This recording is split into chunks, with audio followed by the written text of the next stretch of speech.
The streets of London are not where you would expect to find protests for a breakaway region of Nigeria. But demonstrators came here in support of their leader. The voice of the indigenous people of Biafra, Ipob, a separatist movement that wants to break away from Nigeria, is this man, Nnamdi Kanu, a Nigerian British citizen who has been on the run since 2015. Kanu was arrested in June and extradited from Kenya back to Nigeria. It is part of a crackdown on growing calls for independence. Analysts say Kanu is just filling a vacuum left by multiple failures of government. The increasing popularity of these calls is a direct consequence of the failures of the Nigerian state, or more broadly speaking, even of the Nigerian project. The last time there were calls for independence in Nigeria, an estimated 1 to 3 million people died during the Biafran Civil War in 1967. But these calls are also being driven from outside Nigeria. This quiet London street is not exactly where you would expect to find the hub of a global network of pirate radio stations broadcasting their separatist agenda back into Nigeria.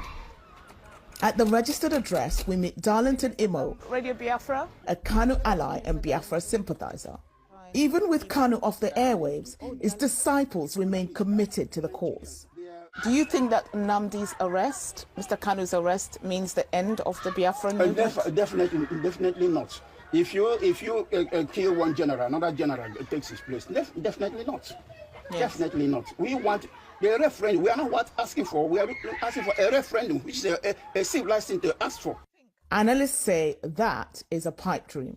Well, I think, first of all, the Nigerian government will be afraid to allow a referendum to happen. And the fact that it will be afraid to allow a referendum to happen shows just how deep the problem is. But the cracks may be beginning to show. President Muhammadu Buhari tweeting in June about how the Nigerian government will deal with separatists. Twitter removed this post, deeming it offensive, and days later, Buhari banned the platform entirely from Nigeria. While Kanu remains in custody, that hasn't deterred protests in southeastern Nigeria, where Ipob had ordered a shutdown of work and economic activities every Monday, although that was recently suspended. What seems clear is that the nation could be at an impasse. Worst case scenario, of course, is that before 2023, the country essentially de facto disintegrates. Perhaps not into a full-blown civil war, but into a lot of skirmishes, into a lot of violence. An already fractured nation can ill afford another conflict. So, Linda, there you have it. Those are the issues of the separatism facing the country right now. And of course, Nnamdi Kanu is a British citizen, and this is an issue that the British government is watching closely. They issued a statement after his arrest saying that they are seeking clarification from the Nigerian government about the circumstances of his arrest and detention. But the Nigerian government is resolute, telling CNN in a statement that Nigeria is indissoluble and indivisible. And they say that they will continue with their methods of detection and prevention of crimes against the internal security of the country. Linda. So Stephanie, the big question really is can the Nigerian government keep the country united by cracking down on this separatist group?